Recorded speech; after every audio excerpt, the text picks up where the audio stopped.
Ako ang inyong Lolo Pael. At ako naman si Kabanong. At ito ang aming kwento.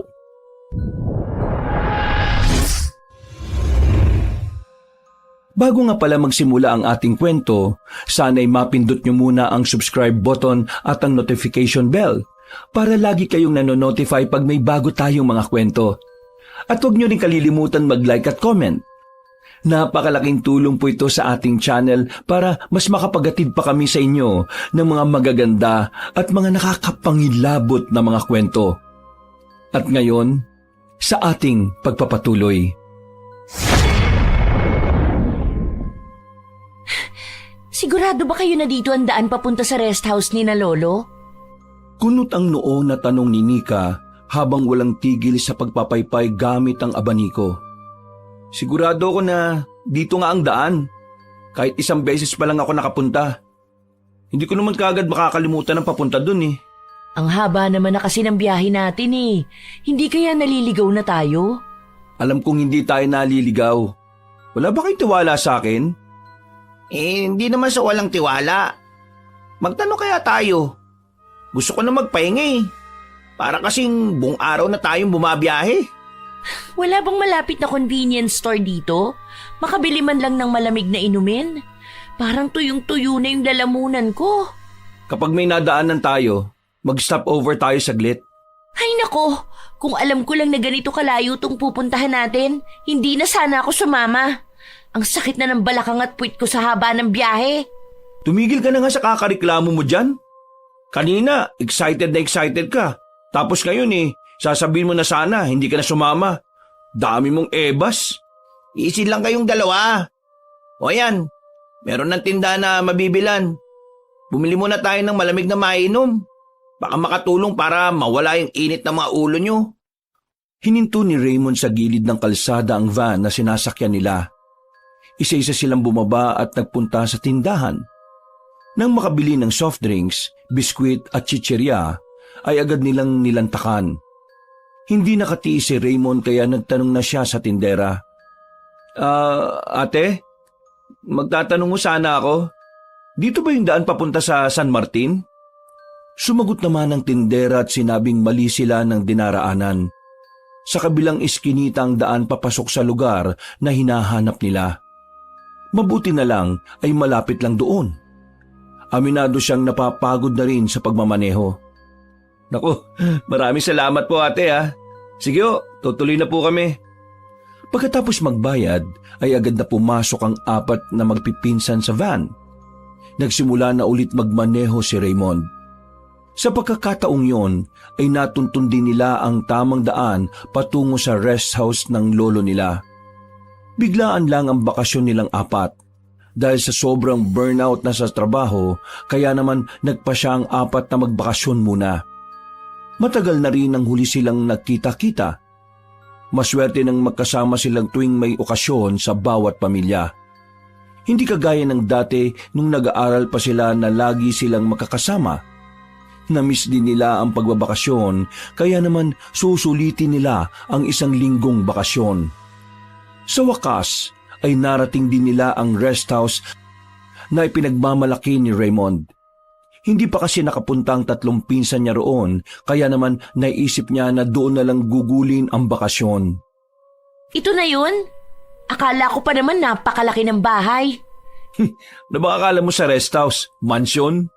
Ganun kasi yung mga napapanood ko. Huwag ka kasing mag-expect. Maganda naman ang rest house na ito eh. Alagang-alaga nga yan ni Mang Doming oh. Pumasok na tayo sa loob.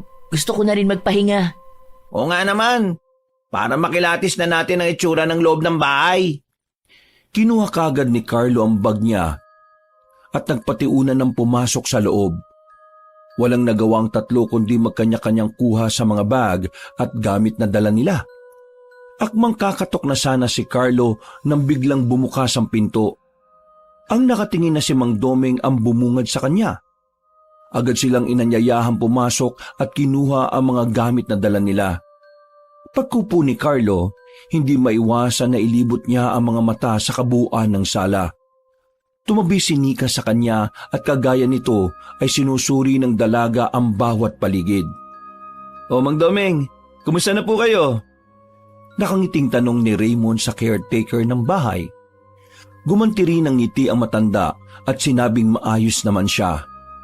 Ipinakilala ni Raymond ang mga pinsan. Maya-maya, nagpaalam si Mang Domeng na bibili muna ng makakain nila. Hindi rin kasi nito inaasahan ng pagdating ng mga bisita. Nang umalis ang matanda, naiwan ang 4 sa sala. Maganda naman tong bahay Hindi lang gaanong kalakihan. Marami bang kwarto dito? Gusto ko sana magsulo 5 kwarto rito. Pwede kang mamili kung saan mo gusto. O sige, akit muna ako Kikilatisin ko muna yung lahat ng kwarto dito. Nang umakyat si Carlo, napansin ni Raymond ang pananahimik ni Nika. O Nika, bakit ang tahimik mo yata? Okay ka lang ba? Baka gusto mo nang magpahinga. Parang iba ang nararamdaman ko dito sa bahay. May mumu ba dito? Hindi alam ni Raymond kung ano ang magiging reaksyon niya. Titig na titig siya sa pinsan at bigla na lang siyang napabunghalit ng tawa.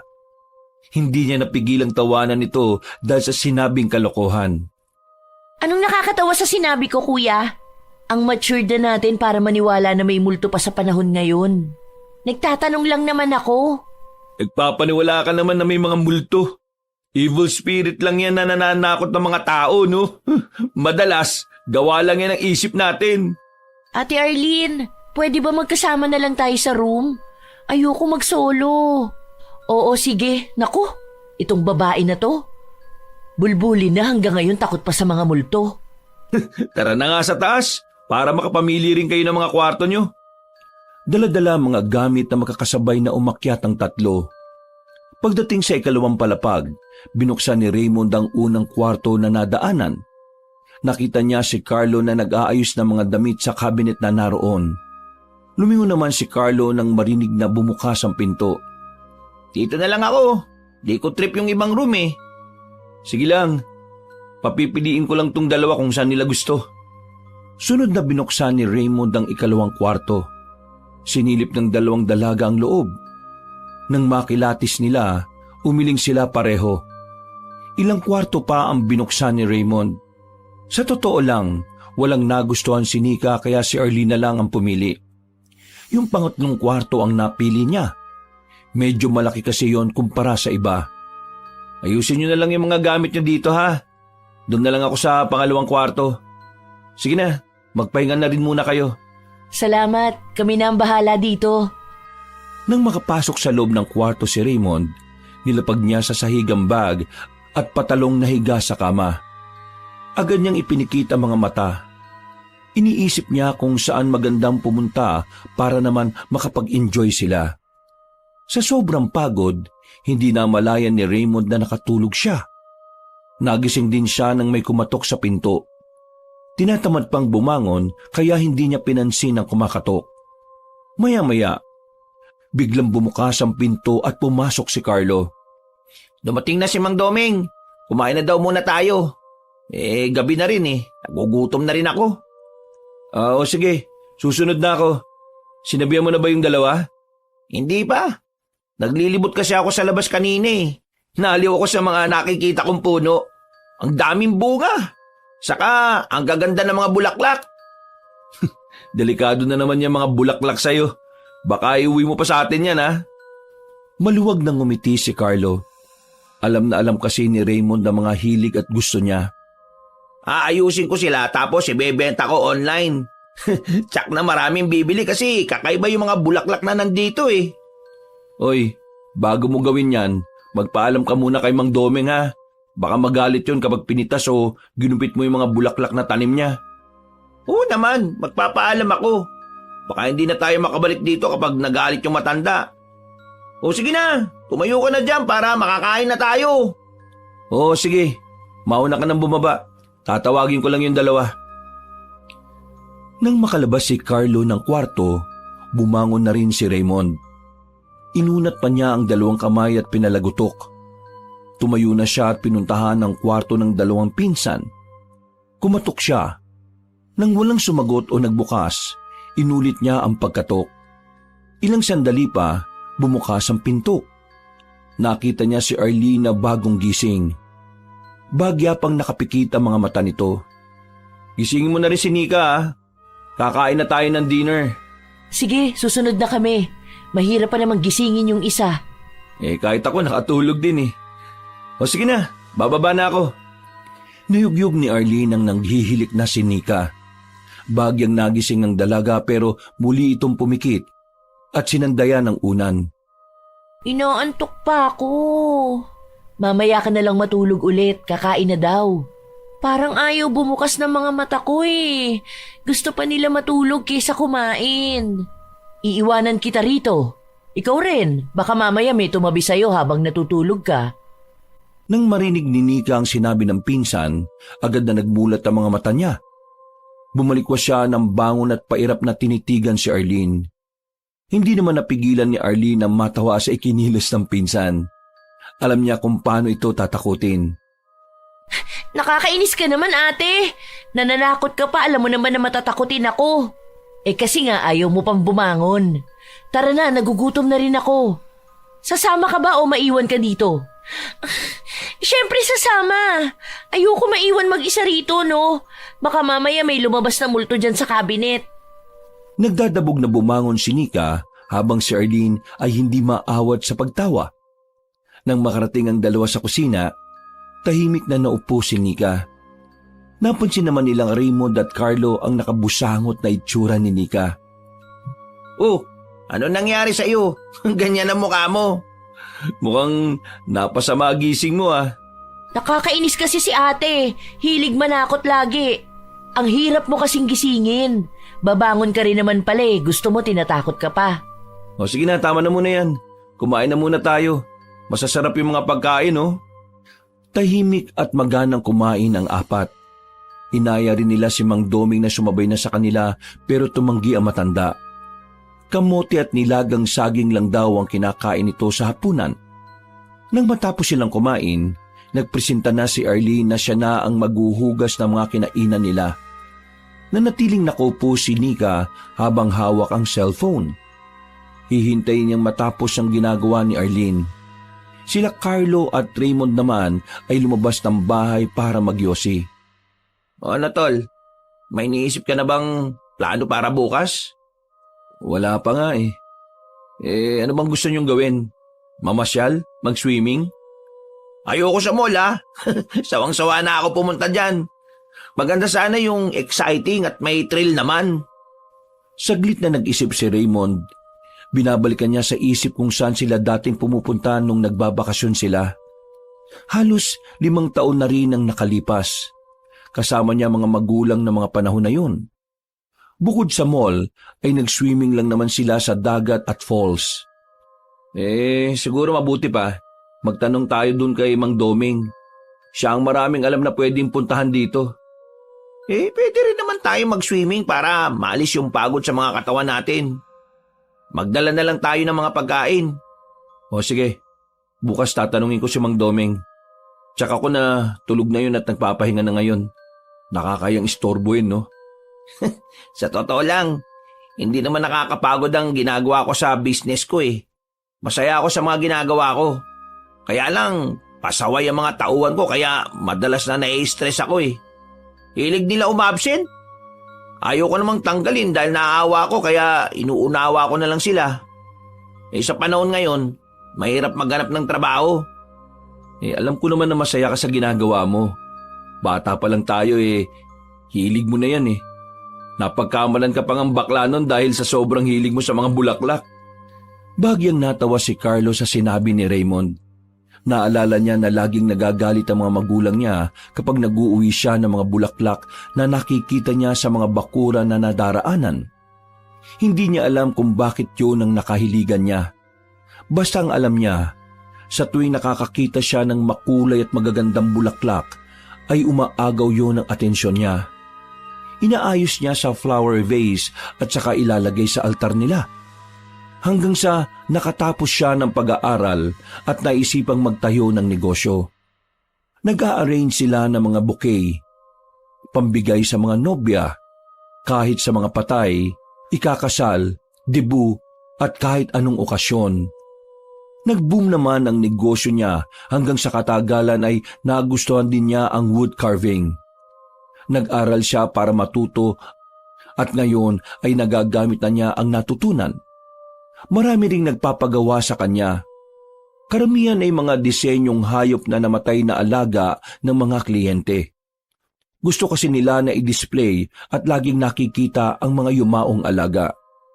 Sa ganoong paraan, nawawala ang pangungulila at lungkot na nararamdaman nila.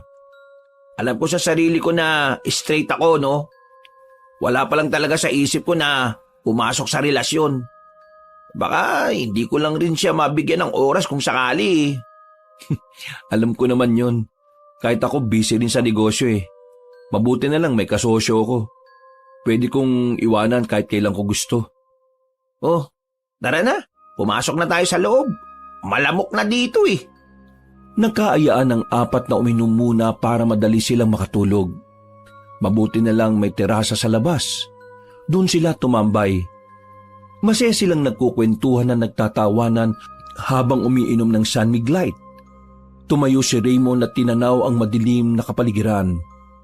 Purong bahay, halaman at puno ang nakikita niya. Kung siya ang papipiliin, mas gusto niyang tumira sa probinsya dahil tahimik at simple lang ang pamumuhay. Napapikit siya nang umihip ang preskong hangin. Ninamnam niya ang malamig na hangin na dumadampi sa balat at katawan niya. Ay, bukas nga pala magsuswimming daw tayo. May dala ba kayo mga panligo? Always ready to. Siyempre may dala ko. Mabuti pala at nagdala ko. Expected ko na yan na may magaganap na swimming. Itatanong ko bukas kay Mang Doming kung saan maganda mag-swimming dito. Yung malapit lang din. Hindi natin kabisado ang lugar eh. Mahirap nang lumayo. Mag-go hunting kaya tayo tapos si Nika ang leader natin. Che, ewan ko sa'yo, Kuya Carlo. Sabay-sabay nagtawanan ng 3. Hindi na naman kasi maipinta ang mukha ni Nika. Humahaba na naman ang huso nito at panay ang bulong. Mamamatay ng maaga yan si Nika kapag ginawa natin yun. Mumultuhin ko talaga kayo kapag namatay ako. Oh, si Nika na naman ang nakita nyo. Tigilan nyo na nga yan. Mamaya may mapipikon na naman eh. O paano? Paubos na tong iniinom ko. Mauna na ako sa inyo ha. Bukas, maaga tayo alis ha. Yung mga mahirap gisingin dyan, wag na rin magpuyat. Si Nika lang naman ang tulog mantika sa atin. Kapag hindi yan nagising agad bukas, iiwanan ko yan. Ate naman eh. Gigising ako na maaga bukas o kaya gisingin mo ko. Ayoko maiwan. Oo na, binibiro ka lang eh. O sige, dito na muna ako. Ako'y nabahala sa mga kalat dyan ha. Sige, kami nang bahala rito. Hindi na rin nagtagal ang 3. Nang maubos nila ang mga iniinom, ay magkakatuwang na iniligpit nila ang kalat. Nahihiya kasi sila kay Mang Doming kung siya pa ang magliligpit ng mga yon. Nang maiayos ang lahat, nagkanya-kanya na sila ng pasok sa kwarto. Habang nakaiga si Raymond, nakaramdam siya ng excitement para bukas. Tilaok ng manok ang nagpagising kay Raymond ng umagang yon. Bumangon siya at nag-inat. Hindi muna niya ginising ang mga pinsan. Diretso siya sa kusina para magtimpla ng kape. Pagdating sa kusina, naabutan niya si Mang Doming na nagluluto ng sinangag na kanin. Naamoy rin niya ang mabangong aroma ng pinipito na danggit at tuyo.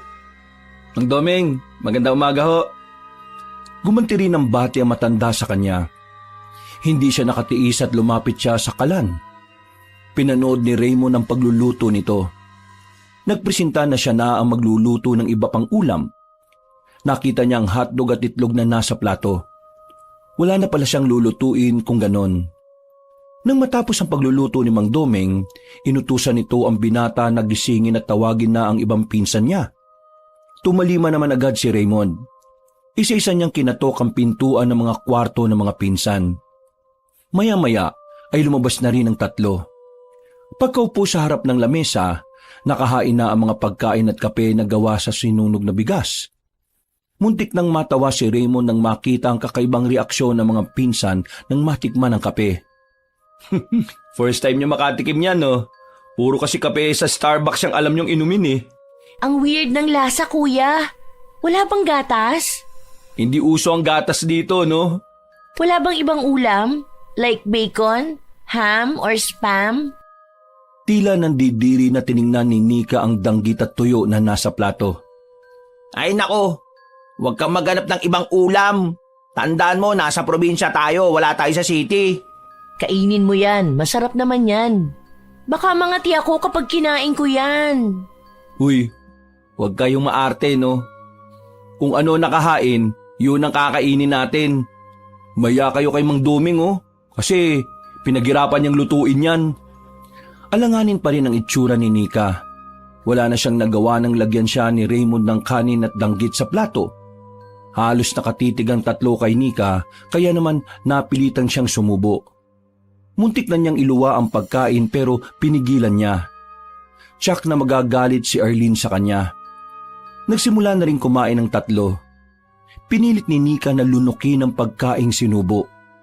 Maya-maya, kumuha rin siya ng itlog at hotdog. Hindi siya pwedeng mag-inarte dahil nahihiya rin siya kay Mang Domeng. Matanda na ito pero inaasikaso pa rin sila. Bigla tuloy niyang naalala ang namayapang lolo niya. Pagkatapos kumain, kinausap ni Raymond si Mang Domeng kung saan sila pwedeng pumunta para mag-swimming. Sinabi nito na may falls malapit sa lugar nila.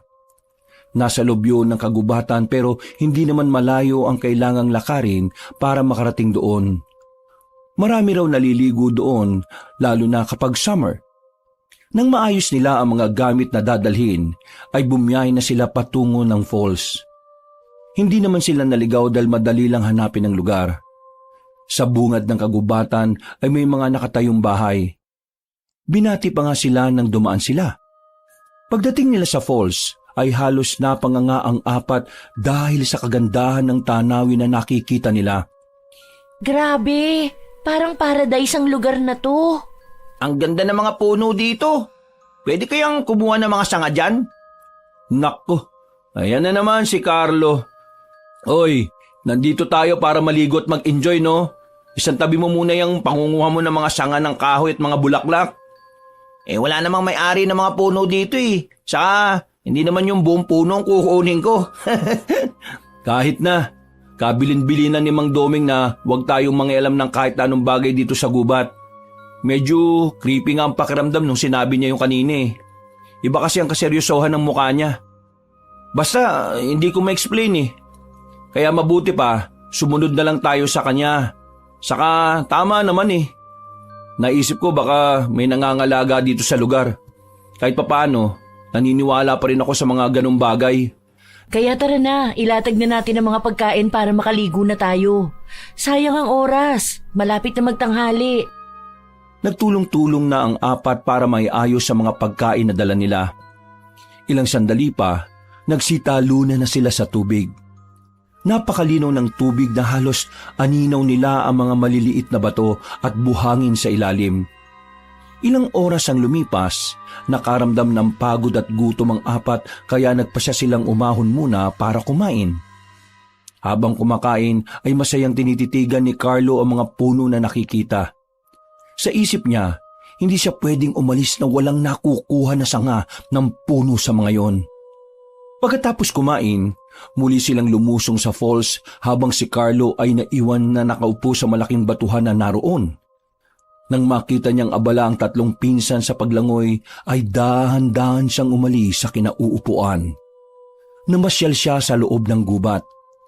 Titingnan niya kung may makukursyonadahan siyang puno na pwedeng kuhanan ng sanga kahit maliit lang. Hindi naman malalaman nila Raymond at Mang Domeng ang gagawin niya dahil itatago niya yon. Sa paglalakad ni Carlo, nakita niyang isang matandang puno. Ubod yun ng laki at napakaraming sanga. Bigla siyang namangha sa nakita dahil sa lahat ng mga puno na naroon, yun na yata ang pinakamalaki at walang mga dahon ng kabuuan ng puno. Tiningnan niya ang lupa. Wala rin mga dahon na nalaglag. Ibig sabihin, kakaiba ang puno na yon dahil parang walang kakayahang tubuan ng mga dahon.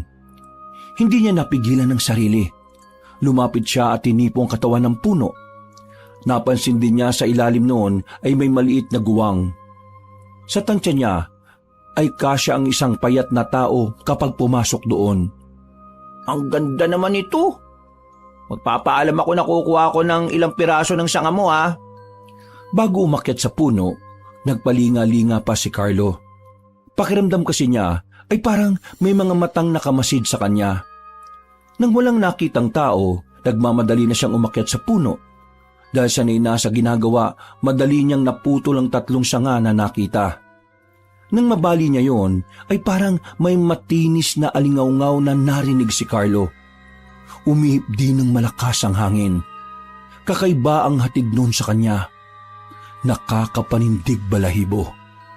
Bigla siyang natigilan at inilibot ang paningin sa paligid. May tao ba dyan? Raymond? Nika? Arlene? Hindi ako nakikipagbiruan sa inyo ha. Kung kayo man yan. Walang lumitaw sa mga tinawag niya kaya nakahinga ng maluwag si Carlo. Nangyang mga yan. Guni-guni ko lang siguro yung narinig ko. Mabilis na bumaba sa puno si Carlo. Bago tuluyang lisanin ng lugar, nilingon pa niya ang malaking puno. Maraming salamat pala dito ha. Hindi napansin ng 3 ang pagbalik ni Carlo. Abala pa rin sila sa paliligo. Ilang sandali pa ay lumitaw siya para ayain na umuwi ang mga pinsan. Oh, saan ka ba galing? Bigla ka nawala. Naglibot-libot lang ako. Ayaw mo na bang maligo? Nag-e-enjoy pa kami. Saka maaga pa naman. Ang lapit lang ng rest house dito, hindi naman tayo gagabihin. Ayoko na maligo. Doon na lang ako sa sasakyan. Hintayin ko na lang kayo doon ha. Matutulog na lang muna ako. Minsan talaga ang KJ ni Kuya Carlo. Minsan lang naman to, ayaw pa niyang sulitin. Hayaan mo na. Baka hindi pa siya nakakabawi sa pagod. Hindi mawala ang ngiti ni Carlo habang tinitingnan ng mga sanga na nakuha niya.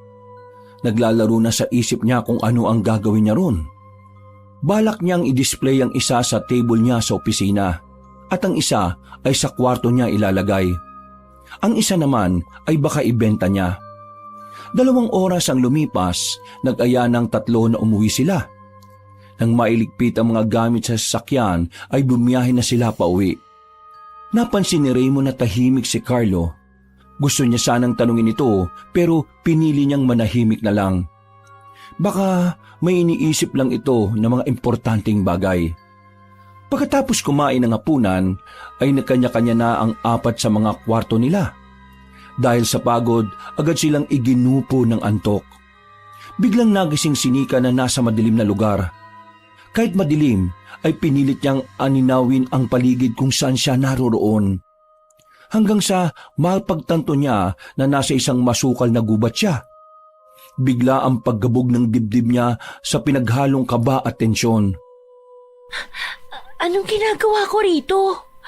Nasaan ba ako? Ate Arlene! Kuya Carlo! Kuya Raymond! Tulungan niyo ako! Ngunit alingaw-ngaw lang ng boses niya ang narinig niya. Niyakap niya ang sarili nang umihip ang malamig na simoy ng hangin. Gusto na niyang maiyak dahil hindi niya alam o matandaan kung paano siya nakarating sa lugar na yon. Naglakad siya. Baka sakaling makita niya ang daan pauwi sa rest house. Ngunit kahit anong gawin niya, bumabalik pa rin siya sa lugar na maraming puno. Napansin niya ang isang malaking puno. Malapad ang katawan noon at tansya niya ay 5 tao ang kailangang maghawak kamay para masukat ang katawan ng puno. Maya-maya, napansin ni Nika na parang may gumagalaw sa guwang sa ilalim ng puno. Tinitigan niya yon dahil baka ahas. Takot pa naman siya sa ahas. Nakaramdam ng takot at kilabot si Nika nang makita na isang pangit na nilalang ang lumabas mula sa guwang. Mabilis ang naging aksyon niya. Kumaripas siya ng takbo. Halos hindi na siya umaapak sa lupa.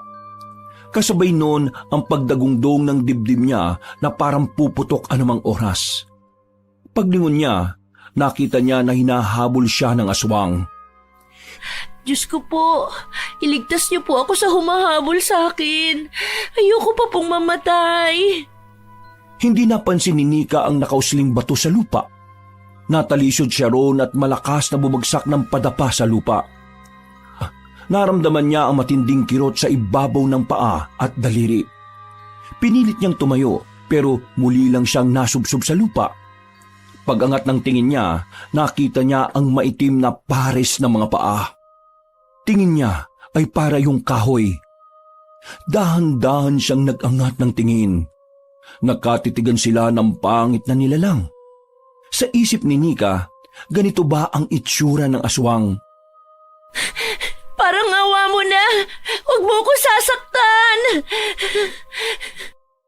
Hindi nagsalita ang nilalang. Inilabas niya ang mga kamay na may mahabang kuko. Walang habas na hinaklit ng aswang ang buong katawan ni Nika. Walang nagawa ang dalaga kundi umiyak at humiyaw dahil sa sakit na bumabaon sa katawan niya. Nagkalat ang dugo sa butas niyang katawan. Ilang sandali pa ay nawalan na siya ng hininga at buhay. Kinaumagahan, isang malakas na sigaw ang nagpagising kina Carlo at Raymond. Nagmamadali silang pumunta sa kwarto ng dalawang pinsan na babae. Nakalak ang pinto kaya hindi kagad mabuksan ng dalawang binata ang pinto. Hoy! Ano ba nangyayari dyan? Bakit sumisigaw kayo? Walang narinig na sagot si Raymond. Puro sigaw pa rin ang naririnig niya. Wala silang choice kaya binangga nila ang pinto gamit ang katawan nila. Sa ilang beses na subok, sa wakas, nabuksan din nila ang pinto. Nanlalaki ang mga mata nila Carlo at Raymond nang makita ang kalunos-lunos na itsura ni Nika. Butas-butas ang katawan nito at naliligo sa sariling dugo. Hindi naman maawat sa pagsigaw at pag-iyak si Arlene. Lumapit si Raymond at niyakap ang pinsan. Hinagod niya ang likod nito para kumalma. Maya-maya ay umahangos na dumating si Mang Domeng. Tinatanong nito kung ano ang nangyari at nagkakagulo sila. Patdari ng matanda nang makita ang itsura ni Nika. Hindi ko alam kung sinong may gawa niyan sa kanya. Bigla na lang ako nagising kasi pakiramdam ko basa ang likod ko. Pagkapa ko, dugo ang nakita ko kaya napaupo ako sa kama. Paglingon ko sa kanya, ganyan na ang itsura niya. Patay na si Nika. Hindi ko alam kung sino pumatay sa kanya. Shh! Tama na, tama na. Tumahan ka na at kumalma. Tatawag tayo ng pulis para maimbestigahan ang nangyari. Huwag ka na umiyak. Hindi naman alam ni Carlo kung paano magiging reaksyon niya. Kahit siya ay nabigla sa pangyayari. Nang tumawag si Mang Doming ng pulis, ay sumama si Carlo. Inilabas na ang bangkay ni Nika at inilagak muna sa morgue. Tumawag na si Raymond sa tiyahin niya para ibalita ang nangyari. Hindi niya alam kung paano ipapaliwanag ang nangyari sa pinsan. Kinabukasan, nagpa siyang tatlo na umuwi na kasama ang bangkay ni Nika. Gusto ng magulang nito na doon iburol at i-cremate pagkatapos. Lulan sila ng sasakyan ay walang kibuan ng tatlo. Hindi rin makausap si Arlene. Parang labis ang naging trauma nito sa nangyari. Mapapansin pa rin ang panginginig nito na parang takot na takot. Hindi pa rin maampat ang luha nito dahil sa lahat ng magpipinsan ay silang dalawa talaga ang close. Parang magkapatid na kung magturingan ng dalawa kaya naman labis ang pagdadalamhati nito sa pagkamatay ni Nika. Baka tayo naman ang isunod ng killer. Sabay napalingon ng dalawang binata kay Arlene. Ipanatag mo na ang loob mo. Hindi na tayo masusundan nun dahil uuwi na tayo. Kung sino man na may gawa nun kay Nika, hindi kami papayag na hindi mahuli yung salary na yun. Kailangan niya magbayad sa ginawa niya. Natatakot ako. Huwag ka na matakot. Nandito kami ni Carlo. Walang mangyayari masama sa'yo.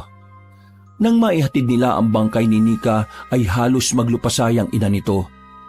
Mabuti na lang at bukas ang isip ng tito nila para sabihin na hindi sila dapat sisihin sa nangyari. Agad namang inasikaso ang labi ni Nika. 3 araw lang itong ibinurol at saka ipinakremate. Simula nang namatay si Nika, hindi na nakakatulog ng maayos si Arlene. Laging laman ng panaginip niya si Nika. Umiiyak to at humihingi ng tulong sa kanya. Kapag hahawakan na niya ang kamay nito, bigla na lang itong nawawala. Saka siya biglang magigising at hindi na muling nakakatulog pa. Samantala, Pinilit ni Raymond na maging normal ang buhay niya. Si Carlo naman ay naging punong abala sa negosyo nito. Isang gabi, mahimbing na natutulog si Arlene. Napilitan siyang uminom ng sleeping pills na reseta ng doktor sa kanya para makatulog siya ng maayos. Nag-aalala na rin kasi ang magulang sa kanya. Habang nakaiga ay panay ang galaw ng ulo ni Arlene. Sa panaginip nito ay nasa isang madilim na lugar siya. Hindi pamilyar ang kinaroroonan niya. Naglakad siya para hanapin ang daan palabas sa masukal na lugar na yon. Pero kahit anong gawin niya ay bumabalik pa rin siya sa harap ng isang malaking puno. Maya-maya, napansin niya na may gumagalaw sa loob ng guwang ng puno. Nang makita niya ang nakakatakot na itsura nito, ay kumaripas siya ng takbo habang sumisigaw ng malakas. Hindi rin niya napigilang tumulo ang luha. Alam niyang panaginip lang yun pero bakit pakiramdam niya ay parang totoo ang nangyayari. Lumingon siya para tingnan ang nilalang na humahabol sa kanya. Lalong kumabog ng malakas ang dibdib ni Arlene na makita na nasa likod na niya ang kakaibang nilalang. Nakita pa niyang bagya yung ngumisi sa kanya. Habang tumatakbo ay itinaas nito ang isang kamay. Kitang-kita niya na kumislap ang mahabang kuko nito. Lalong nahintakutan si Arlene sa nasaksihan. Sa isip niya, kapag tumama yon sa katawan niya, tsak na katapusan na niya. Sino ka ba at bakit mo ako hinahabol? Hindi sumagot ang halimaw na umahabol sa kanya. Hingal na hingal at sobra na ang pagod na nararamdaman ni Arlene. Pakiramdam niya, anumang oras ay bibigay ang mga tuhod at binti niya. Leche, kailangan ko na magising! Diyos ko po, tulungan mo po ako! Bagyang bumagal ang pagtakbo ni Arlene. Bigla na lang niyang naramdaman na may dumaan na malakas na hangin sa tagiliran niya. Pagtingin niya sa harap, naroon na ang halimaw o aswang. Dahan-dahan yung ngumisi sa kanya. Napahinto sa pagtakbo si Arlene at dinig na dinig niya ang tibok ng puso. Parang lalabas yun sa sobrang kaba at takot. Naramdaman niya na palapit sa kinatatayuan niya ang aswang. Gusto niyang tumakbo ulit pero ayaw gumalaw ng mga paa niya. Parang nadikit yun sa lupa. Gamit ang mahabang kuko, sumugod ang aswang kay Arlene. Mabilis naman siyang nakailag pero naabot pa rin ang braso niya. Dumugo yun at ramdam niya ang hapdi gawa ng sugat na natamo. Muli pa sanang susugod ang aswang pero bigla siyang naglaho. Hinihingal na nagising si Arlene. Pagmulat ng mga mata, agad niyang nakita ang mama niya. Baka sa mukha nito ang matinding pag-aalala. Dahan-dahan siyang naupo at inihilamos ang dalawang palad sa mukha. Ang sama ng panaginip ko, Ma. Ayon sa ina, pinuntahan siya nito sa kwarto para tingnan kung mahimbing na siyang natutulog pero narinig nito na umuungol siya habang walang tigil sa pagbiling ang ulo. Kaya naman nagpa siya na itong gisingin siya. Hindi pa nga raw siya magising kahit anong tawag ng ina sa kanya. Kung hindi siya niyugyog, hindi pa siya magigising ng tuluyan. Maraming salamat po dahil ginising niyo ko. Ay, feeling ko binabangungot na ako kanina. Nagpaalam ang ina na ikukuha siya ng tubig. Nang mapag-isa, tiningnan niya ang braso dahil nararamdaman niyang mahapdi yun. Ganun na lang ang panlalaki ng mga mata ni Arlene nang makita ang dalawang mahabang kalmot sa braso. Namumula pa yon at may natuyo pang dugo. Kung ganun ay nagkatotoo ang panaginip niya. Imposible to. Akala ko panaginip lang. Pero bakit ako may sugat? Saglit na tumigil sa pag-iisip si Arlene nang pumasok ang ina sa kwarto. Agad niyang iniabot ang tubig at nilagok yon. Sige na Ma, matulog ka na po para makapagpahinga ka. Okay naman na po ako. Maya-maya matutulog po ulit ako. Nang lumabas ang ina, nahulog sa malalim na pag-iisip si Arlene. Muli niyang tiningnan ang sugat sa braso. Hindi siya nakatiis at hinipo pa yon. Nakita niya ang dugo na nasa daliri. Agad siyang tumayo para kunin ang first aid kit. Nilagyan niya ng alkohol at betadine ng sugat saka tinakpan ng gasa. Muling nahiga si Arlene pero sa pagkakataong to, hindi na siya dinalaw ng antok. Natakot na rin siyang matulog ulit dahil baka magkaroon ng karugtong ang masamang panaginip niya. Habang nakatitig sa kisame, biglang may pumitig sa sintido niya. Hindi kaya ganito rin ang nangyari kay Nika? Pero imposible naman yata. Nika, kung nasaan ka man, sabihin mo sa akin kung sinong pumatay sa'yo. Tulungan mo kaming makamit ang hustisya. Tanghali nang maisipan ni Arlene na dalawin ang pinsan na si Raymond. Tinawagan niya muna ito. Mabuti na lang ay nasa bahay lang ito. Oh, Arlene, kumusta ba? Anong masamang hangin ang nagdala sa'yo rito? May ikukwento ko sa'yo. Napansin ni Raymond ang gasa na nasa braso ng dalaga. Oh, paano yan nasa braso mo? Tungkol nga dito ang sasabihin ko. Ang weird nang nangyari sa akin kagabi. Hindi ko alam kung paniniwalaan mo. Anong nangyari sa'yo kagabi? Masama ang panaginip ko. Hinahabol ako ng isang aswang o halimaw ba yun? Basta pangit ang itsura niya. Tapos sa panaginip ko, kinalmot niya ako gamit ang mahahaba at matutulis niyang kuko. Pagkagising ko, may sugat na ako sa braso kung saan ako tinamaan ng kalmot. Patingin nga ako ng sugat mo. Dahan-dahang inalis ni Arlene ang gasa sa braso. Kinilatis ni Raymond ang sugat. Mapula pa yon at sariwa pa. Mabuti na lang nakailag ako kung hindi. Baka nagaya ako kay Nika. Biglang nagtaas ng tingin si Raymond. Kunot ang noon nito nang marinig ang sinabi ng pinsan. Ano naman ang kinalaman ni Nika sa naging panaginip mo? Bigla ko lang naisip. Hindi kaya yun ang pumatay kay Nika? Epekto ba yan ng panunod mo ng mga horror o dahil kulang ka lang sa tulog o pahinga? Paano mo papaliwanag to? Nung nagkasugat ako sa panaginip, pagkagising ko meron talaga. Hindi ko alam pero napaka-imposible naman ang sinasabi mo kasi. Hindi na nga ako natulog kagabi kasi natakot ako na baka may karugtong pa yung panaginip ko. Mabuti na lang ginising ako ni Mama. Nasabi mo na ba yan kay Carlo? Hindi pa. Sa'yo ko palang unang sinabi. Hindi rin alam ni na Mama at Papa. Ayoko mag-alala sila. Kapag naulit ang panaginip mo, sabihin mo sa akin ha. Baka kasi nagkataon lang yung nangyari sa'yo eh. Nagpaalam na si Arlene na aalis na. Sunod naman niyang pinuntahan ang pinsang si Carlo. Mabuti na lang ay nasa pwesto ito. Kagaya ng dati, abala ito sa pag-aayos sa mga bulaklak. Hoy, napadalaw ka yata. Ano bang sa atin? Pwede ba kitang maistorbo saglit? Oo naman. Ay, teka. Malapit na tumatapos. Naupo muna si Arlene sa mahabang sofa na naroon. Habang abala si Carlo at ang ibang tauhan nito, nagmuni-muni muna siya sa kabuuan ng lugar. Mabango sa loob dahil sa mga bulaklak at halaman na naroroon. Pagtingin niya sa gilid, may table roon at nakita niya ang isang sanga ng puno na nasa paso at nakadisplay.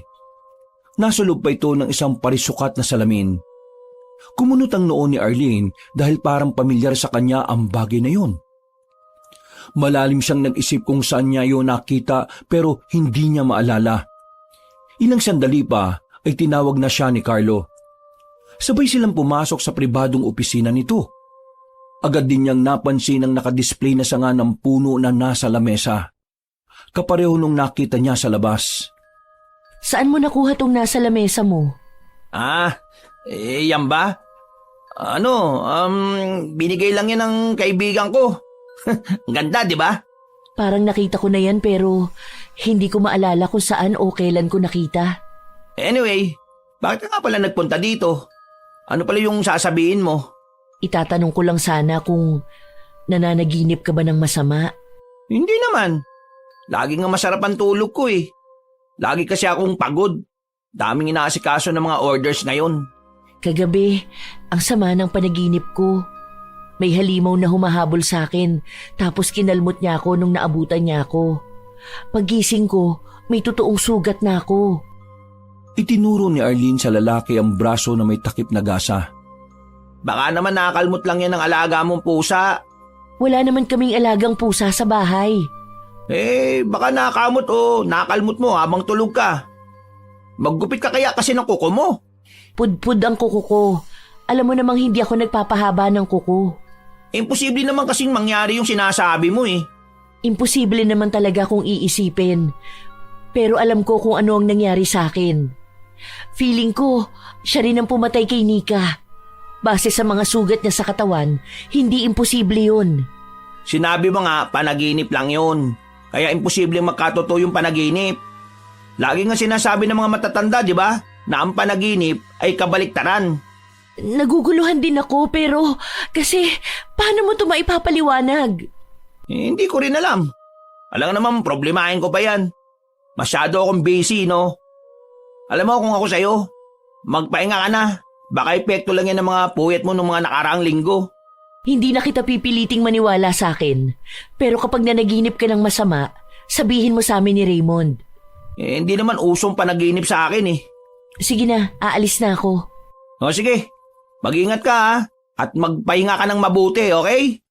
Mag-move on ka na sa pagkamatay ni Nika. Mas magandang tanggapin na lang natin yung pagkawala niya para makapagpahinga na rin siya ng matiwasay. Alas 9 ng gabi na makauwi sa bahay nito si Carlo.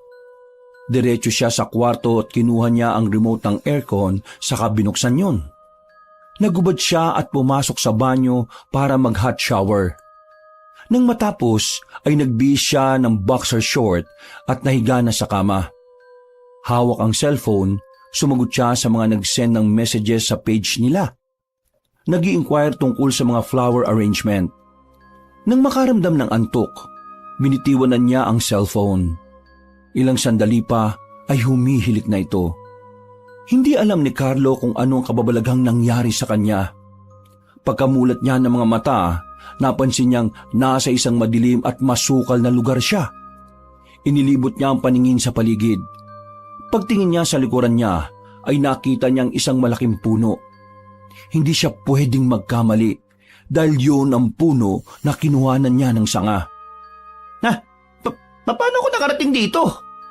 Takang tanong ni Carlo sa sarili. Ihahakbang sana niya ang mga paa pero natigilan siya sa gagawin nang mapansin na may gumagalaw sa ilalim ng guwang ng puno. Pinagmasdan niya yung maigi. Ilang sandali pa, patakbong lumabas na ang pangit na nilalang. Papunta yun sa direksyon niya. Mabilis ang naging kilos ni Carlo. Kumaripas siya ng takbo. Bahala na kung saan makarating. Ang importante ay makatakas siya sa humahabol sa kanya. Sige, ganyan nga! Tumakbo ka! Takasan mo ang kasalanang ginawa mo sa akin at sa tahanan ko! Hindi kita kilala! Kaya paano ko makakaroon ng kasalanan sa'yo? Malakas na sigaw ni Carlo habang patuloy pa rin sa pagtakbo. Ha! Pagkatapos mong lapastanganin ang tirahan ko, sasabihin mo na wala kang kasalanan! Isa kang hangal! Kaya magbabayad ka, pati na rin ang mga kasama mo! Sa narinig, biglang naguluhan si Carlo. Iniisip niya kung ano ang ibig sabihin ng nilalang na patuloy na humahabol sa kanya. Pero kahit anong isip ang gawin niya, hindi niya maalala kung sino ba ang taong ginawa niya ng kasalanan. Abala siya sa negosyo at madala nga niyang makita at makasama ang mga kaibigan. Dahil okupado ang isipan niya, kaya hindi napansin ni Carlo ang lubak sa daraanan niya. Bigla siyang natapilok at nawala ng balanse. Dahilan para bumagsak siya sa lupa. Naramdaman niya ang pagsigid ng kirot sa buto sa paa. Mabilis siyang umupo at tinawakan ng napilay na paa. Magbabayad ka ngayon! Nakita ni Carlo ang matutulis na kuko ng aswang na nasa harapan na niya. Pinilit niyang tumayo para makatakas pero bigla rin siyang bumagsak sa lupa. Parang awa mo na! Kung ano man ang nagawa kong kasalanan sa'yo, humingi ako ng tawad! Please, huwag mo akong sasaktan! Maawa! Hindi ka nga naawat ng dalawang isip nung pinutol mo ang sanga sa puno na siyang tirahan ko! Nanahimik ako, pero ginambala mo ako! Hindi mo ba alam na ako at ang puno ay iisa? Kung ano ang ginawa mo sa puno, nararamdaman ko rin yan! Doon lang napagtanto at naintindihan ni Carlo ang sinasabi ng kaharap. Kung gusto mo, ibabalik kong sanga na kinuha ko. Hindi na yun may babalik pa kahit anong gawin mo. Ang gusto ko na lang ay pagbayarin ka sa kasalanan mo! Magsasalita pa sana si Carlo pero bigla siyang kinalmot ng aswang. Pinilit niyang umiwas pero nahagip pa rin siya sa tiyan. Kahit nakaupo at lugmok sa lupa, pinilit niyang umisod pa atras. Bawat pag-atras niya ay siyang isang hakbang ng aswang palapit sa kanya. Nakangisi ito at bahagyang tumutulo pa ang malapot na laway. Hindi na napigilan ni Carlo na maiyak dahil nasa isang sitwasyon siya na hindi niya na yata kayang takasan pa. Muling itinaas ng aswang ang isang kamay. Kumislap ang mga mata at mahabang kuko nito. Akmang kakalmutin siya nito pero bigla siyang naglaho sa lugar. Biglang nagmulat ang mga mata ni Carlo. Narinig niyang tumutunog ang cellphone dahil sa alarm clock. Naliligo siya sa sariling pawis at halos dumadagungdong sa kaba at takot ang kanyang dibdib. Ilang beses siyang bumuga ng hangin para papayapain ang sarili. Nak ng tinapay. Grabe naman yung panaginip na yon. Parang totoong totoo. Biglang napahawak si Carlo sa tiyan niya. Naramdaman niya na masakit yun at naramdaman din niyang kumikirot ang paa niya. Pagtingin niya sa kanyang paa, namamaga yun. Tiningnan din niya ang tiyan at gano'n na lang ang gulat niya nang makita na may mahabang sugat doon. May mga dugo pang lumalabas. My goodness! Kung ganun, nakatotoo yung panaginip ko. Kahit maraming sumasakit sa kanya, pinilit ni Carlo na tumayo para kunin ang first aid kit. Kailangan niyang gamutin ang sugat. Kumuha rin siya ng yelo at inilagay sa ice pack saka idinampi sa paa. Nang matapos gamutin ang sarili, nahulog siya sa malalim na isipin sa kanya biglang naalala ang pinsan na si Arlene. Kagaya ng nangyari sa kanya ay ganun din ang kwento nito. Kinabukasan, nakita-kitang tatlo sa isang restaurant. Tinawagan ni Carlo ang dalawang pinsan. Nang makumpleto sila, hindi nagpatumpik-tumpik si Carlo at sinabi kagad ang nangyari sa kanya nung nakaraang gabi. Naniniwala na ako sa kwento mo, Arlene. Nanaginip ka rin ba? Oo, parang totoong-totoo yung panaginip ko eh.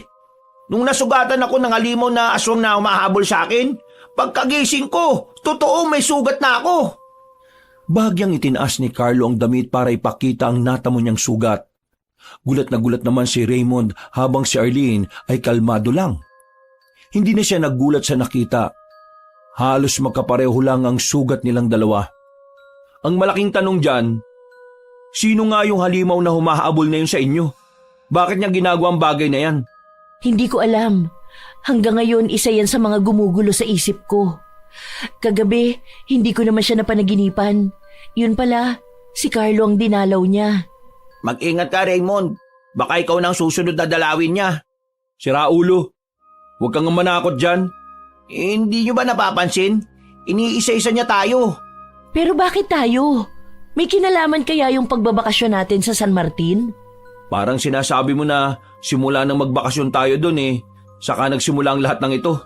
Mahina lang kasi si Nika kaya namatay siya. Tanongin natin si Mang Doming tungkol dito. Baka sakaling may alam siya at matulungan niya tayo. Babalik pa tayo ng San Martin? Sabay na tumango ang dalawa. Walang nagawa si Raymond kundi pumayag at sumama na rin sa dalawa. Sa sinabi ni Carlo na baka siya na ang susunod na dalawin sa panaginip, hindi maiwasan na makaramdam tuloy siya ng kaba at takot. Natapos ang pag-uusap ng tatlo. Napagkasundo nila na sa Sabado na aalis papuntang San Martin. Nang gabing yun, uminom ng matapang na kape si Raymond. Susubukan niyang huwag matulog. Gumugulo pa rin sa isip niya na baka dalawin siya ng aswang sa panaginip kapag nakatulog siya. 12:00 na ng hating gabi pero mulat na mulat pa rin siya. Hindi na malaya ni Raymond na nakatulog siya. Hindi niya napigilan ng antok at mahimbing na nakatulog. Pagmulat ng mga mata niya, nasa isang madilim at masukal na gubat na siya. Kumabog ang dibdib niya dahil alam niyang nananaginip siya. Una niyang napansin ang isang malaking puno na walang mga dahon ng bawat sanga. Nagpalinga-linga siya sa paligid. Maraming puno na naroon pero parang yun lang ang puno na kakaiba sa lahat. Kung iniisip mong tumakas, hindi ka makakalis dito sa teritoryo ko! Hintakot na napalingin si Raymond sa nilalang na may mabalasik na tinig. Tiningnan niya ito mula ulo hanggang paa. Hindi niya maipaliwanag kung anong klaseng nilalang ito, basta ang alam niya, isa lang ang tamang deskripsyon na nasa harapan niya. Nakakatakot. Lubang nakakatakot ang kabuuan ng anyo nito. Ang balat nito ay kayumanggi na parang sa kahoy.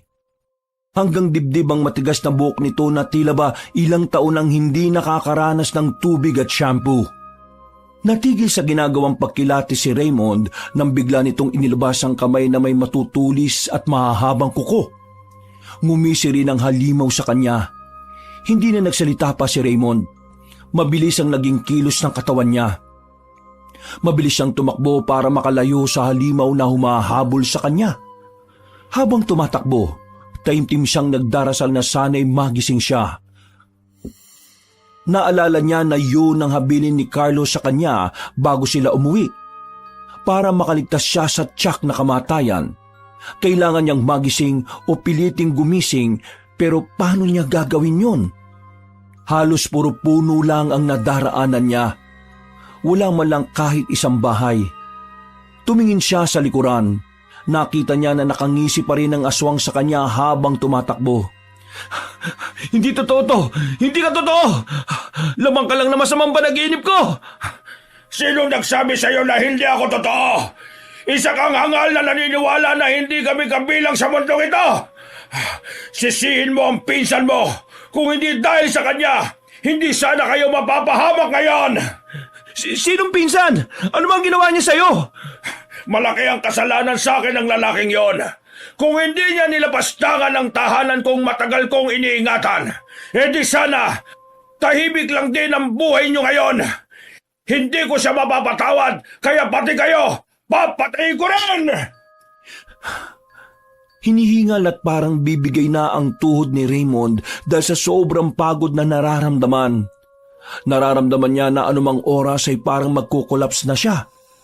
Ramdam niya na malapit na ang katapusan niya sa kamay ng halimaw. Ilang sandali na lang ang layo ng aswang sa binata. Bago tuluyang makalmot ng aswang si Raymond, bigla na lamang itong naglaho sa lugar. Lalo naman ng galaiti sa galit ang aswang.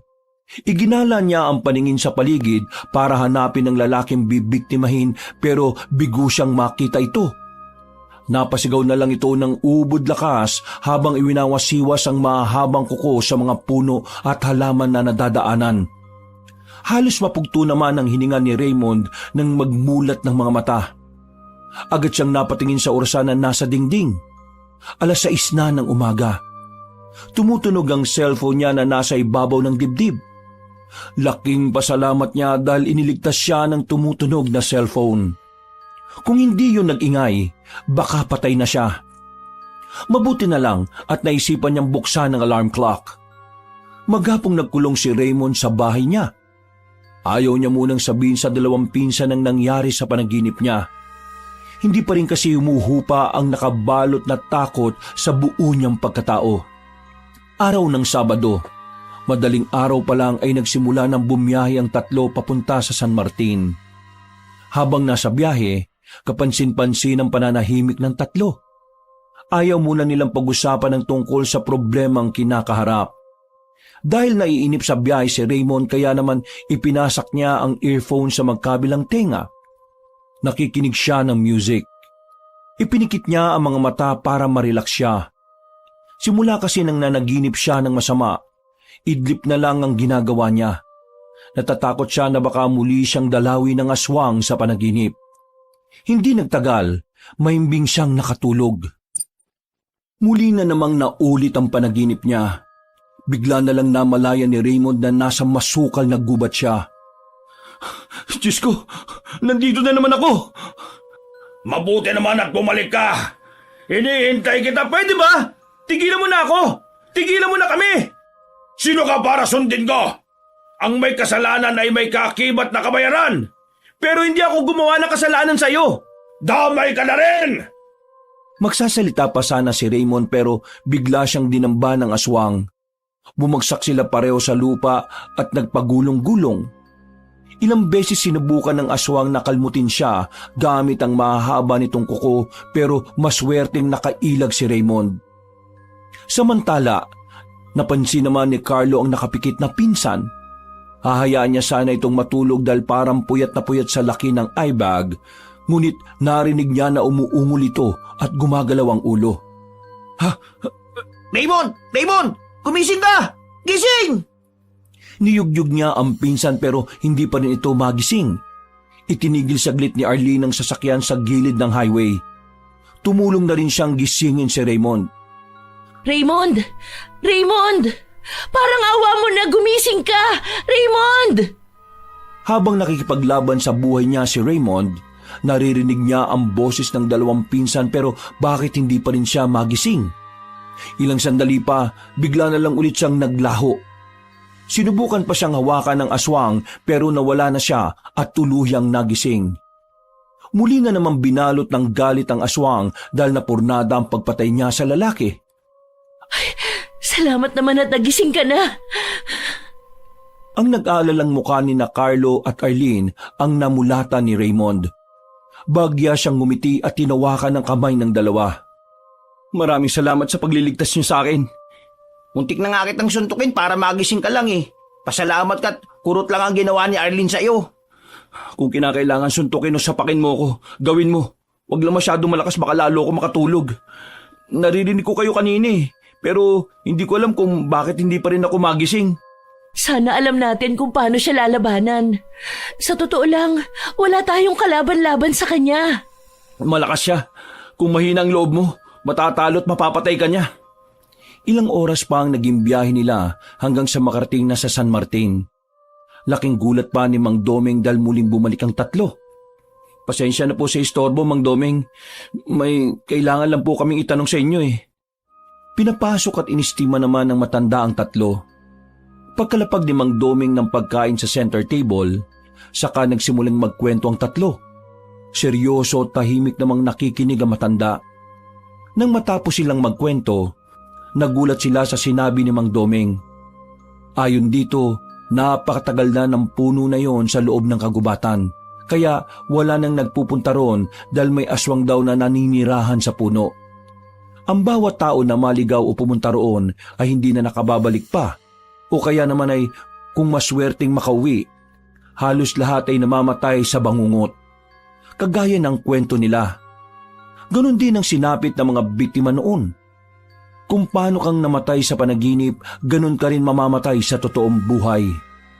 Hindi alam ni Mang Doming kung paanong nagagawa ng aswang yon, pero naniniwala siya na may taglay na kapangyarihan ng aswang para magkaroon ng kakayahan na makapasok sa panaginip ng isang taong gusto niyang biktimahin. Sa narinig ng tatlo, lalo lamang nadagdagan ng takot nila. Ang sabi pa ni Mang Doming, para hindi sila madalaw sa panaginip, kailangan nilang huwag matulog at manatiling gising. Kaso, parang imposible naman na hindi tayo aantukin. Paano na yung gagawin natin? Hindi natin kakayanin ng walang tulog. Baka yun na ang ikamatay natin kung sakali. Umamin nga kayo. Ano bang ginawa niyo sa puno para magalit ng matindi sa atin nung nakatira dun? Wala akong ginawa. Hindi ko nga alam kung saan nakatayo yun sa loob ng gubat eh. Ha? Lalo naman ako. Sigurado ka ba, Carlo? Pinagpipintakan mo ba ako? Baka sinikang may kasalanan dahil siya ang unang pinatay ng aswang na yun. Oo, easy ka lang. Nagtatanong at naninigurado lang naman ako eh. Umiwas ng tingin si Carlo kay Raymond habang ang huli naman ay nahulog sa malalim na isipin. Ano ba ang kailangan nilang gawin para malabanan ang aswang? Kailangan ng matapos ang lahat at sikapin nila na hindi sila mabawasan. Buhay ang nakataya kaya kailangan ng tripling pag-iingat. Sa unang gabi, nagpa siyang tatlo na magkakasama na lamang silang lahat sa iisang kwarto. May dala silang electric kettle, tasa at kape. Kailangan nilang uminom ng matapang na kape para manatiling gising at hindi antukin. Alam nila na kapag nakatulog sila, katapusan na ng buhay nila. Nang gabing yon, parang ang bagal ng takbo ng oras para sa kanila. Alauna na madaling araw, mulat pa rin sila. Naglalaro sila ng baraha para malibang. Maya-maya, humikab si Carlo. Inaanto ka na? Medyo. Pero bawal naman matulog eh. Hindi ko alam kung hanggang kailan natin kakayanin ng setup na ito. Hindi ko rin masasabi. Basta ngayon, pilitin nating huwag matulog. Sa gabi lang naman siya dumadalo sa panaginip eh. Mamayang umaga, pwede na siguro tayo matulog. Para na tayo nagtatrabaho sa call center nito. Gising sa gabi pero tulog sa umaga. Kung ito lang ang tanging paraan para makaligtas tayo sa halimaw na yon, gawin na lang natin. Nakatagal naman ang tatlo. Tumitilaok na ang manok at putok na ang araw sa kalangitan nang magpa siyang lumabas sa kwartong tatlo. Naabutan nilang nagluluto si Mang Doming sa kusina. Napansin na matanda ang kakaibang itsura ng tatlo. Pakiwari niya ay hindi pa sila natutulog. Tinimplahan niya ng kape ang magpipinsan at naghain na rin ng makakain para sa kanila. Mabuti naman at may luto ng pagkain. Medyo nagugutom na ako. Pagtapos natin kumain, matutulog na ako ha. Magpababa muna kaya tayo ng kinain bago kayo matulog. Baka naman bangungutin kayo dahil busog pa kayo natulog na kayo. Sobrang antok na talaga ako eh. Kung hindi lang din ako nagugutom, mas uunahin ko pang matulog kaysa kumain. Nang matapos kumain ng tatlo, nagkanya-kanya na silang pumunta sa mga kwarto. Naiga si Arlene pero hindi pa siya dinadalaw ng antok. Si Raymond naman ay kasalukuyang kausap sa cellphone ng kasosyo sa negosyo nila. Hinabili niya na ito muna ang bahala sa lahat habang may importante siyang inaasikaso. Si Carlo naman hindi na talaga napigilan ng antok pagkahiga pa lang. Agad na siyang nakatulog. Hindi pa man nagtatagal, nasa panaginip na naman si Carlo. Napapalatak at napapailing na lang siya nang mabistuhan na nasa masukal na gubat na naman siya. Ang buong akala niya, ligtas na sila kapag sa umaga sila natulog pero nagkamali sila. Maligayang pagbabalik sa mundo ng panaginip na totoo! Ha! Alo, na-miss mo ba ako? Si Raulo lang ang makakamiss sa'yo, no? Malakas na humagalpak ng tawa ang aswang. Sa mga oras na yon, nakakaramdam na ng takot si Carlo. Kung tulog na ang mga kasama niya, wala nang gigising sa kanya. Baka hindi na siya makaligtas sa pagkakataong yon. Hindi nag-aksaya ng oras si Carlo. Kinukurot niya ang sarili para magising pero walang epekto ang ginagawa niya. Ano ba? Ano bang gagawin ko para makalis sa lugar na ito? Mas maganda kung ngayon pa lang. Sisimulan mo ng tumakbo at tumakas! Yun na nga ang problema. Hindi siya makatakbo ng mabilis dahil masakit pa ang paa niya nung natapilok siya. So, gusto mong makipaglaro bago mo ako patayin? Oo! Natutuwa kasi ako dahil wala kayong ginawa kundi tumakbo at takasan ako! Hindi ko kayong tumakbo ngayon eh. E di ayos! Mas madali na kitang mapapatay ngayon! Bibilang ako ng 10! Tumakbo ka na! Kapag natapos ang pagbibilang ko, saka kita hahabulin! Hindi na nakasagot pa si Carlo dahil nagsimula ng magbilang ang aswang. Wala siyang nagawa kung hindi tumakbo kagaya ng sabi nito. Wala rin naman siyang ibang choice kundi yun lang ang gawin. Hindi siya makakatakbo ng mabilis kaya naisipan ni Carlo na maghanap ng pwedeng pagtaguan. Nang makita niya ang isang may kalakihang puno, nagtago siya sa likod nun. Sana naman ay hindi siya makita ng baliw na aswang na humahabol sa kanya. Mas gusto pang magtago kaysa tumakbo? Sige, pagbibigyan kita sa gusto mo. Maglaro tayo ng tago-taguan. Kapag nakita at nahanap kita, patay ka! Malayo sa kinaroroonan ni Carlo ang boses na naririnig niya.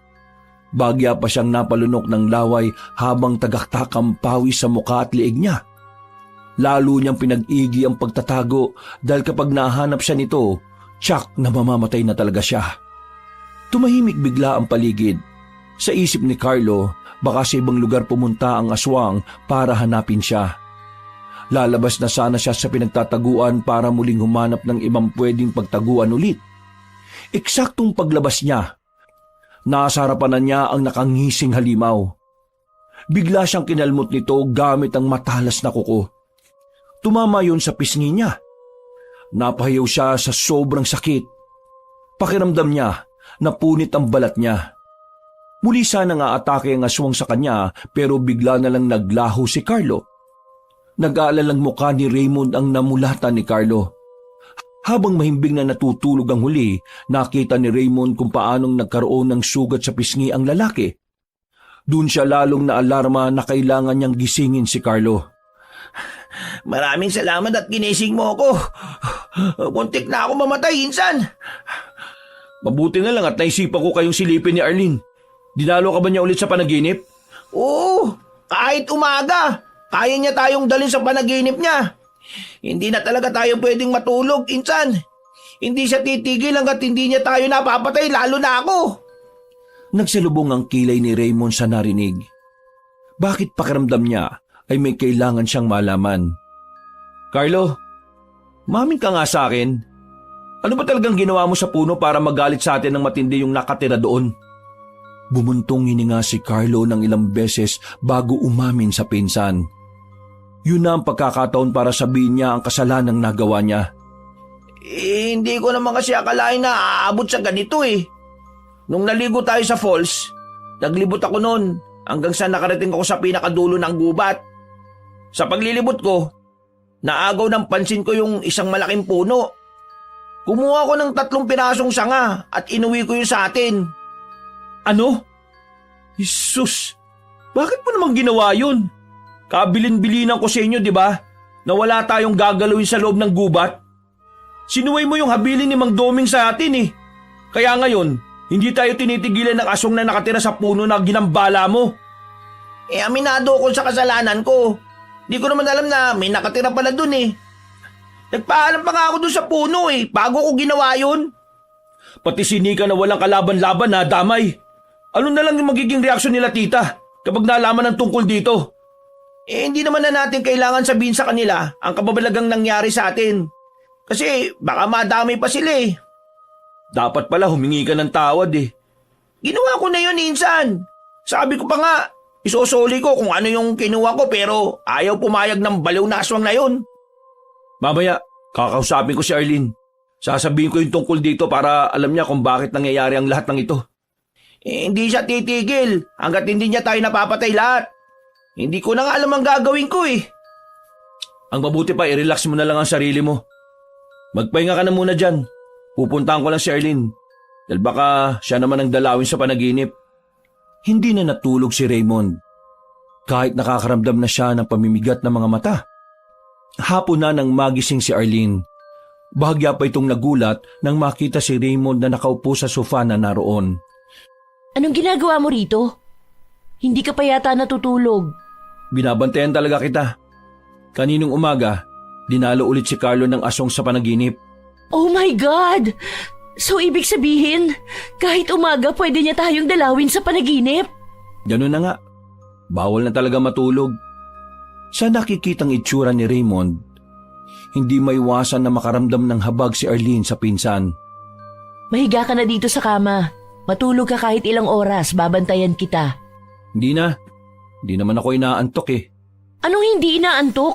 Malapit nang malaglag yung mata mo. Baka sasahig ko na yung pulutin. Nang hindi kumilos si Raymond, tumayo si Arlene at tinilang lalaki papunta sa kama. Matulog ka na muna. Pangako, walang mangyayaring masama sa'yo habang tulog ka. Babantayan kita. Kapag narinig mong umuungol ako, gawin mo lahat para magising ako ha.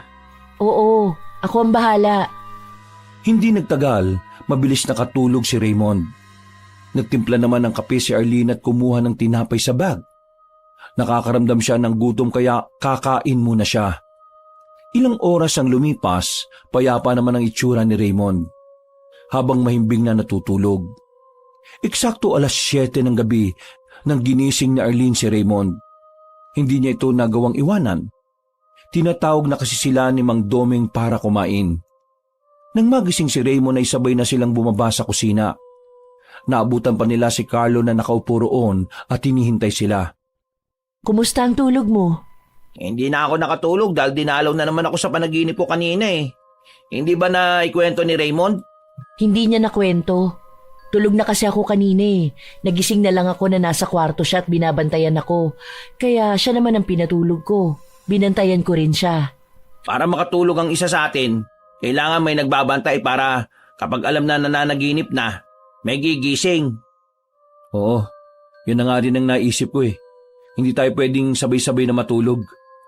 Nang gabing yon, magkakasama muli ang tatlo sa iisang kwarto.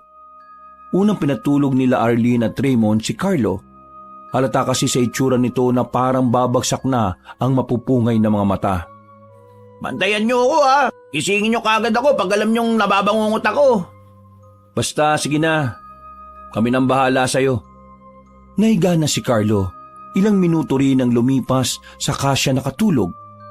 Isang oras na ang nakalipas, wala namang nangyayaring kakaiba kay Carlo. Nagkakwentuhan ng dalawa at nagpa siya na maglaro ulit ng baraha para hindi sila mainip sa oras. Tuwang-tuwang dalawa sa nilalaro na tong-its hanggang sa napansin nila na gumagala ang ulo ni Carlo at mahina itong umuungol. Agad na nilapitan ng dalawa si Carlo. Niyugyug nila ito at pilit na ginigising. Samantala, nananaginip na naman si Carlo. Napakabilis ng pangyayari. Bigla na lang siyang hinabol ng aswang kaya napilitang siyang tumakbo. Kahit anong pakiusap niya rito at paghingi ng tawad ay hindi man lang ito umiimik. Tahimik ang aura ng aswang habang seryoso na hinahabol siya.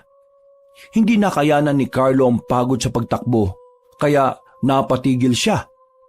Naramdaman na lang niya na bumaon sa likod niya ang dalawang matulis na kuko ng aswang. Sumuka siya ng dugo sa kadahan-dahang napaluhod sa lupa. Bago tuluyang bumagsak, muli siyang kinalmot sa mukha ng aswang na siyang bumawi sa kanyang buhay at tininga. Panay naman ang tili at iyak ni Arlene nang masaksya ng kalunos-lunos na nangyari sa pinsan. Nang salatin ni Raymond ang pulso ni Carlo, nasiguro niya na patay na ito. Labis ang nadarama niyang galit. Sa isip-isip niya, hindi pwedeng managot ang pumatay sa dalawang minamahal na pinsan nila. Aminado siyang may kasalanan si Carlo pero hindi pa rin tama na buhay ang maging kapalit. Patuloy pa rin sa pag-hysterikal si Arlene. Para kumalma ito ay niyakap ni Raymond ang dalaga habang hinahagod ang likod nito. Umahan ka na. Kailangan mong kumalma. Baka kung ano pa mangyari sa iyo eh. Hindi mo ba nakita kung ano nangyari kay Carlo? Wala na tayong pag-asang makaligtas pa. Tayo na ang isusunod niya. Ayoko pa mamatay. Wala nang mamamatay sa atin. Kailangan mo lakasan ang loob mo kung gusto mong mabuhay. Lalong humagulgol ng malakas si Arlene. Maya-maya, dumating si Mang Domeng. Magtatanong pa sana ito kung ano ang nangyari at nag-iingay sila nang makita nito ang wala ng buhay na katawan ni Carlo.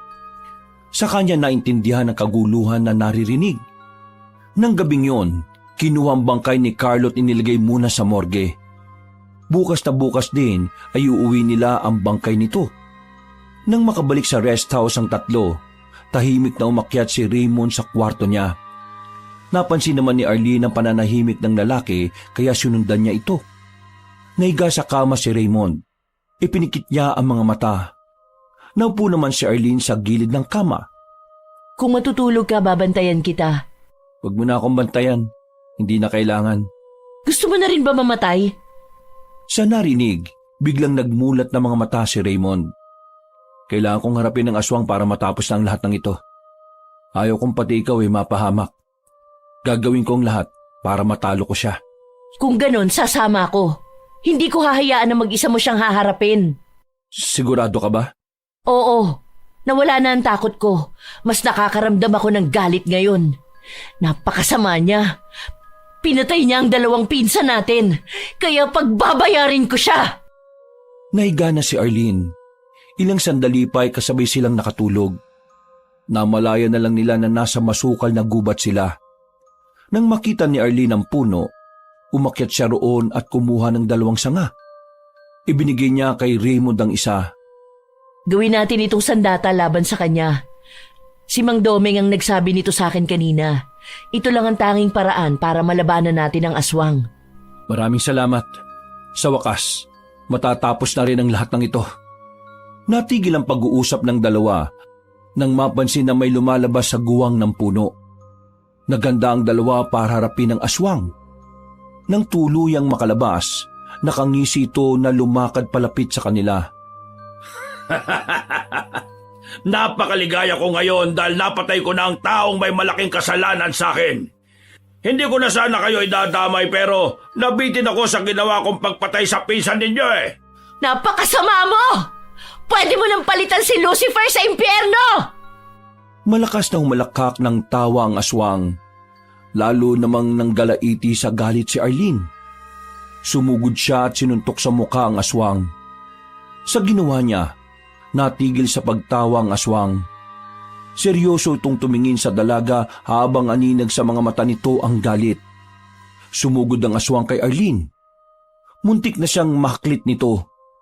Mabuti na lamang ay maagap siyang nakailag. Ilang pagsugod pa ang ginawa ng aswang hanggang sa saluhin ng hawak niyang sanga ang matulis na kuko nito. Laking gulat ng aswang sa nakitang tangan niya. Sa akin ang sanga na yan Kumuha ka na naman sa puno na aking tirahan. Oo, binawasan ko nga ang sanga sa puno na siyang tirahan mo. Papatayin mo rin naman kami, di ba?